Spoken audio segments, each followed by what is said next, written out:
If I had my way, everything would be so nice. This world would be like Paris. No, it would be a paradise. No one would ever have to say, I'm gonna get my wish someday. All one would have to do is say, this is my order, if you may. Welcome to another episode of the School Without Walls.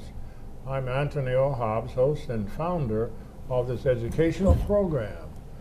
My guest today is my pastor, the Reverend Alven Smith, pastor of St. John African Methodist Episcopal Church. I believe we're located on 1700? Right. Pullen, right. Here in Pine Bluff, Arkansas. He hails, well, he was born in the California area, right? Right. And of course, you've traveled quite a bit. So let us do this, Pastor, before we get into a discourse. I want to talk a little bit about the purpose of the program. Okay. Make sure we are not, we're aware of what we're all about. This particular program is, I believe, the sixth episode of preparation made for Black History in February, and we are teaching a process of how we should teach Black history. In order to do that, we have to understand something about history. Right. In our society, we had several centuries past where there wasn't anything recorded about blacks or Africans in America. We were cut off.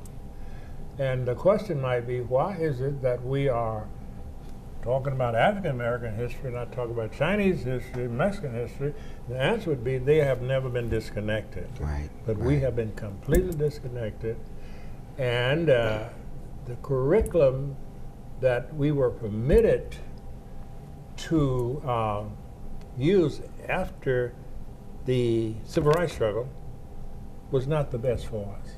We started this side of slavery, and it perpetuated the idea that African American, let's go back, it perpetuated the myth or the untruth that had been taught in order to justify slavery, that blacks had never contributed to society. Therefore, these poor creatures were suitable for the institution of slavery. Therefore, you cannot go back to Africa, you can't go back to Egypt. All those happen to be people who were white. Right. And of course, that's not true. And almost everybody who's anybody knows better now. So we want to make sure that our young people understand that, because history causes one to feel better about himself. I'm going to say this, and then I'm going to listen to what you might respond to. Okay. There's an old, there's a culture among the West Africans where they have a bird looking back at its tail. And that's a symbol to have them to always remember you have to look back in your past in order to understand where you are, in order to project the future. And that's where we have missed the boat. All right, anything I've said that you might like to react to? Well, first of all, Dr. Hobbs, I want to thank you for allowing me to participate here, and I'm quite honored. I don't think the city of Pine Bluff nor the AME Church realizes how blessed we are to have a person of your expertise and history. When you start talking about black history, of course, we always refer to Carter G. Woodson, who was the father of black history. And you're absolutely correct. We're one of the few cultures that has been misplaced, where we were brought to this country without really any say-so. Right. It's interesting when this country is talking about immigration, and immigration is so important, it doesn't really refer to us, because pretty much every other culture chose to come here. We did not choose. That is correct.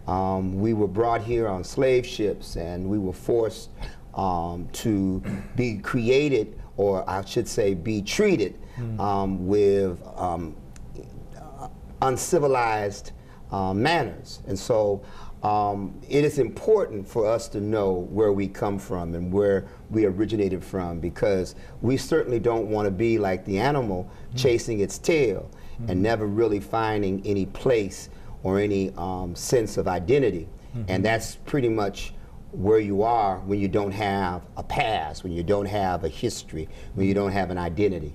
So important, and I'm glad you brought up the founder of Black History, Dr. Carter G. Woodson. It was back in the 1930s, wasn't it? Yes, sir. He came up with 1 week, and we've, I would say, only progressed 3 weeks. So this program is designed to go into March. So we're going to talk about Black history, hoping that we can get a dialogue in the community among what I call the most important leaders as our preachers. If we could ever get our preachers to turn that corner, to recognize that there's so much more to being a pastor than the 11 o'clock service. We have an educational building. Some of us have some fine buildings, but I want us to put academic work in there as well as religious work. I think we have 2 minutes now, Pastor, and I was alluding to earlier that we are moving from the past before America to America and talking about that. We want to note that in 1619, according to Eurocentric scholars, that's when the first blacks came to America, which was 20 in number, right? Right. But we who have done a little historical research know that that's not the whole truth. Like the Olmec Indians of Mexico, we have recorded history that they were here 1200 BC, and they were black, and they looked more like the Africans than they did anybody else. Right. And now from them came the Aztec, and in Mexico, we talked about the Aztecs, but we didn't talk about their origin. And of course, then we move on up to past slavery. I think we're going to stop here, and we'll be back. Hart, what's going on? I'm leaving. Why? What did I do? Not enough. You constantly ignore me. You barely eat anything healthy. You're half as active as you used to be. The pressure is just too much. I quit. Okay, I get it. I'll do better. Just please, Don't leave. Okay. But remember, if I go, you go. Listen to your heart. Don't let it quit on you. Uncontrolled high blood pressure could lead to stroke, heart attack, or death. Get yours to a healthy range before it's too late.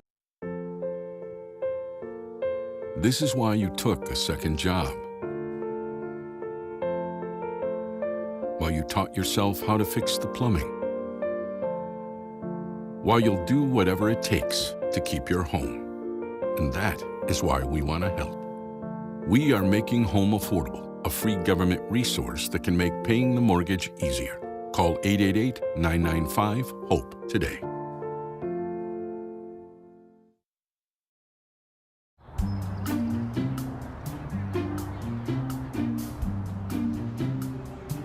Don't worry, 74 people were picked before me in the NFL draft. To fight childhood obesity, United Way and the NFL are helping kids play at least 60 minutes a day.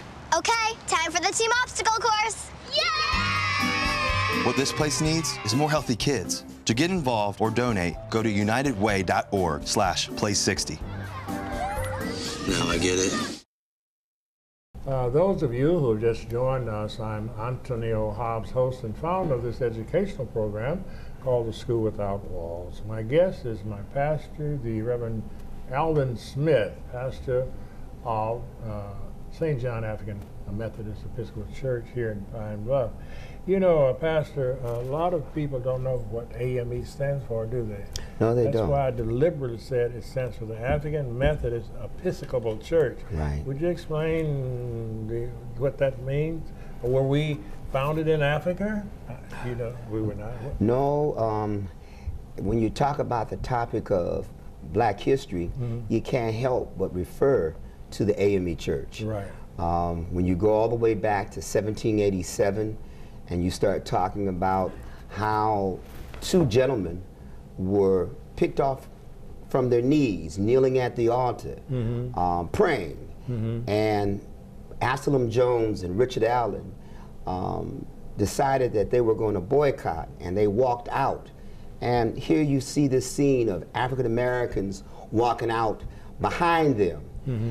Absalom Jones went on to become the first ordained African American Episcopalian priest. And Richard Allen, our founder, founded the AME Church and went to a blacksmith shop and used for his pulpit an anvil. And the movement was called the Free African Society. And there, from that organization, you had the first black newspaper. From that organization, you had education, where there were people of color that taught their own. Instead of the slave master trying to teach the slave, the persons were able to represent their culture with dignity and teach their own people. So it started with that Free African Society, and it has moved on, and now you have the oldest black university, Wilberforce University, and you have right here in Arkansas, Shorter College, which our Bishop Green has done a wonderful job in really bringing that back to life. And now it's fully accredited and over 500 students.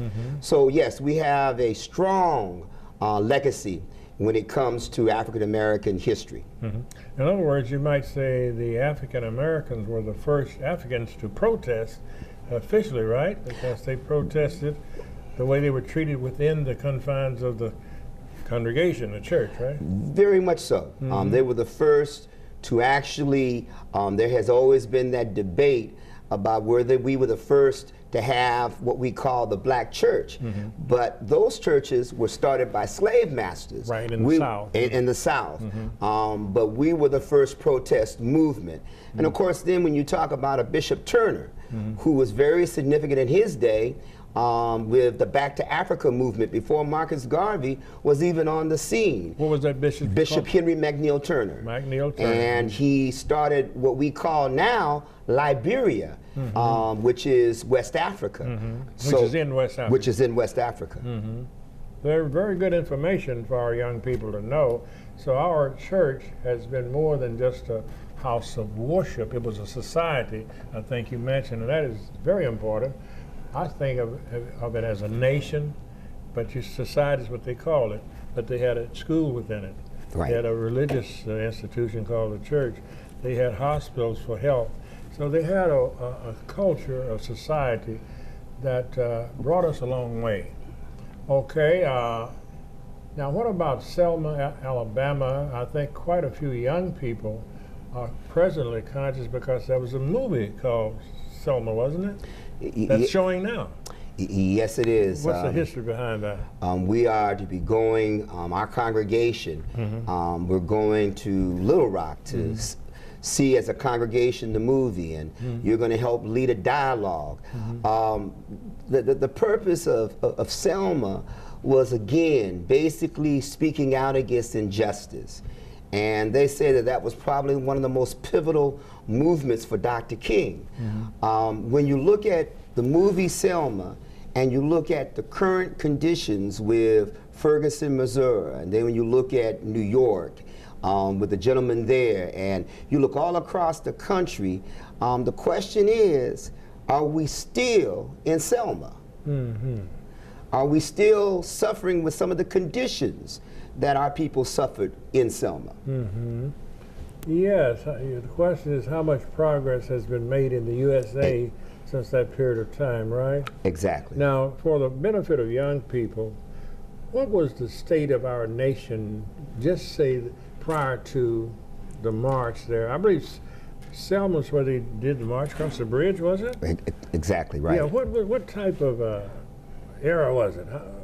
Oh, it was an era where, you know, we had not had segregation, did not have the right to vote. We were treated unequal in the fact that we had to sit on the back of the bus. We were not allowed to go through the front door of certain restaurants and establishments. So in that regard, we've come a long way. Right. When you look at President Obama, it's proof that you've got a person of color as the President of the United States. So yes, we have made our advances. We made progress in that area. However, something is happening in America that a certain segment of our population seem to be going back, trying to reestablish that, in my opinion. What do you think about that? I agree, and sometimes I wonder if it's purposely done. I wonder about that myself. We're in segment 2, I believe, are we not? And we have about 2 more minutes? 2 more minutes in segment 2. All right, we were discussing, the question on the floor now is how much progress have we made? So I'm going to do a little summary. We made a lot of progress from Selma to now when it comes to certain things. Education, economics, but it seems to me that culturally we still have a problem because there seem to be what they call covert attitudes similar to that, but the laws won't permit it to be as it was. You understand? I understand. So we have open integration of the facilities at all the cities of the nation, which we didn't have then, especially in the South, and we have desegregated schools. But when it comes to unnecessary conflicts, I talked a little bit about that. There's a cultural conflict seemingly in our country today. I agree. Between the whites and the African Americans, especially those who have not made that transition into the mainstream. Okay. There. Okay. We'll be back in just a few minutes. Final segment. This is why you took a second job. While you taught yourself how to fix the plumbing. While you'll do whatever it takes to keep your home.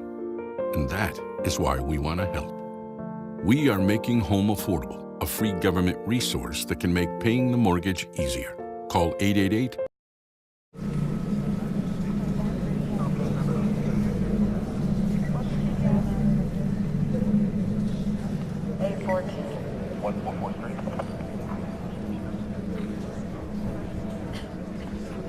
Did you go to the school yard? Calm down, please. Where did you look?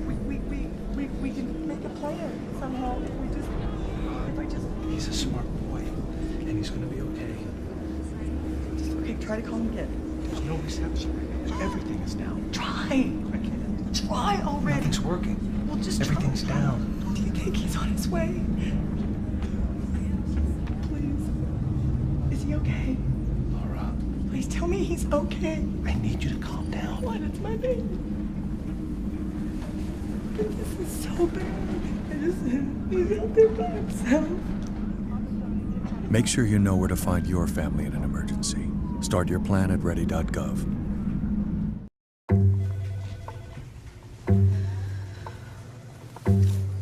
Please have a seat. I'll be honest. Your resume is not what I'm used to. I know. Okay, so what would you bring to my company? What do you need? I need a hard worker. Good. I've got 2 part-time jobs and to help my parents pay the bills. I need problem-solving skills. I got through high school without a car, a phone, or a computer. No college degree, though. Not yet, but life's taught me a lot, and I'm ready for more. Well, you're not the typical kind of candidate that I hire. But you are exactly what I'm looking for.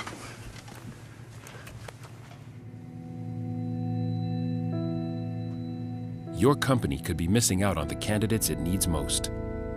Learn how to find, cultivate, and train a great pool of untapped talent at gradsoflife.org. Those of you who have just joined us, I'm Antonio Hobbs, host and founder of this educational program called The School Without Walls. And my guest is my pastor, Reverend Alven Smith, the pastor of not Allen Temple, but St. John African Methodist Episcopal Church here on Pullman, 1700 Pullman Street. Pastor, we were talking about, in the other segment, we were talking about progress, what progress has been made and things of that nature, right? So we've come a long way, but we have a long way to go. I feel that much of it is on our shoulders today. And that's why I stress the importance of pastors becoming leaders for the present age, I guess I should say, rather than just the traditional 11 o'clock service. And what else do we're big at anniversaries and funerals. Right. Now, you have a program at St. John. Would you tell us about what you plan to do as far as the educational aspect is concerned? Well, we're trying to return to a model of which our church was founded on with the Free African Society, where right now in the state of Arkansas and Little Rock, there's a possibility of the state taking over the school system. Who does that hurt? That's the largest district in the state. The too. largest district in the state. Who will that hurt? Majority African Americans. It would hurt African American community. And so I believe it's time for us to go back to what worked. Before integration, where we create our own schools, where we can possibly bring other churches and AME churches and Baptist churches together and start our own educational system. We've got quite a few abandoned schools in the city of Pine Bluff.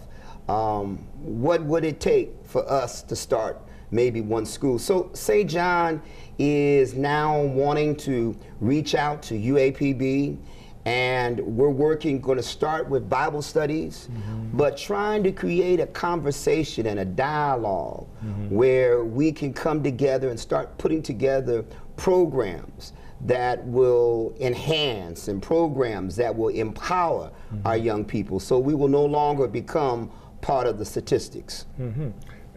Could you be more specific about some of the programs we're going to, and when? Like, I believe February, right? Well, February, we're taking an aggressive program. We're calling it Throwback Wednesday, where we will have a meal for our college students, and we will have transportation for our college students to bring them to St. John.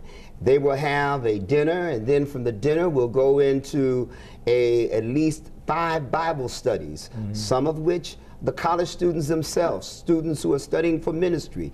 There'll be a subject of which you'll be teaching, which I think is so important, African presence in the Bible. But these are our ways of trying to empower our community, and from there, from 6 to 7 will be the Bible studies, and then from 7 to 8 we'll go into what we call an hour of power, where we'll feature our college students, where they'll bring the word, and it will be a 1 hour of a non-traditional worship service with praise group and praise band, and just an opportunity to praise the Lord, but at the same time an opportunity to empower our people in this community. Wonderful. Now, if somebody in the community wanted to communicate with you, is there a phone number they could call? Sure. Call your office number? Please call my cell, 314-276-7047. That's 314-276-7047. Very, very good. Randy, how much more time do we have here? We have 4 more minutes to sort of wrap this session up, and I want the community to be aware of our objective. Our objective as a program is to enhance the African American community educationally, spiritually, and morally. We've got to do more for ourselves. We've got to prevent as many youngsters as possible from going to the jail and from getting in trouble, and you must start when they're young. Now, that reminds me, Pastor, of a suggestion I made to you that I would do a seminar on God's program for progress. And there is a program that God has given us. It's called the Cycles of Human Development from the Womb to the Tomb. And if we follow that, if we teach our children, we'll be going under the principle that train a child the way it should go. When it's old, it will not depart. It's based on that principle. And cycles of 7. So we want to deal with that. If I may, I just want to thank you because I took the liberties to include you on that seminar, and we're entitling it Save the Black Family. And it'll be coming out probably around April. Is that And right? so we're going to invite the community, but it will be an open forum where we're going to look on solutions of how we can save the black family. Right. That is excellent, because I have my spirit, that has been in my spirit, the family, black families in a serious problem. And it's basically it's a moral problem, Oh, and it a is. spiritual problem. You see, we have 2 more minutes, and is there anything that you would like to say before we close out? Well, I would just like to say again, thank you. And also, I want to say to the TV audience that there is hope. And the hope lies within our word, our Bible, our Holy Bible. But our hope also lies within us, that we no longer become our worst enemy, and we no longer become prey to the traps that are set before us. And we want to acknowledge that there are some wonderful people in the Justice Department and Police Department, but there are also some bad apples that need to get rid of. Yes. And we can ill afford to allow ourselves to fall in the trap of destruction. As we say in Spanish, excelente. And we have one moment. I want to thank you for coming out, and I want to welcome as many people as possible to attend St. John African Methodist Church. We start out at 11 o'clock, our service at 11 o'clock. We do. Church school, and what is it, 9:30? Church school, 9:30. And we have a terrific superintendent.